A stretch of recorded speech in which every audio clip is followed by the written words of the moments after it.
Angkatan Udara Pasukan Hizbullah dari Lebanon kembali beraksi dan menyerang tentara Israel. Pada Kamis 25 April 2024, mereka meluncurkan drone bunuh diri ke markas artileri En Margaliot.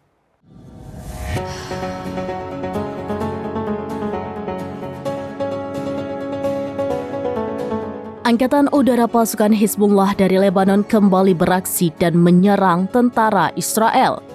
Pada Kamis 25 April 2024, mereka meluncurkan drone bunuh diri ke markas artileri En Margaliot. Imbas serangan tersebut, markas artileri Zionis meledak dan terbakar hebat. Dilansir dari Al-Mayadin, hal itu telah dikonfirmasi oleh pasukan Hizbullah dari Lebanon. Menurut Hizbullah, angkatan udaranya melakukan serangan bunuh diri menggunakan pesawat tak berawak. Hizbullah mengklaim serangan itu tepat sasaran dan menghantam markas artileri En Margaliot.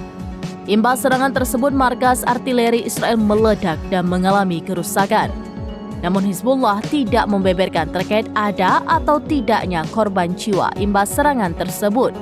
Di waktu yang sama, Hizbullah juga meluncurkan rentetan serangan lainnya ke posisi Zionis menggunakan sejumlah senjata. Di antaranya, Hizbullah menargetkan kelompok pasukan pendudukan Israel di sekitar situs militer Al-Dairah dan menyerang Barak Ziddin. Imbas rentetan serangan tersebut, sejumlah tentara Israel dilaporkan tewas dan terluka.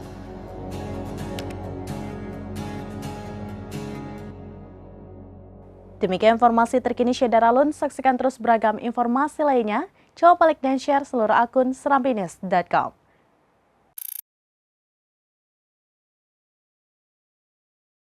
Download Tribun X sekarang, menghadirkan lokal menjadi Indonesia.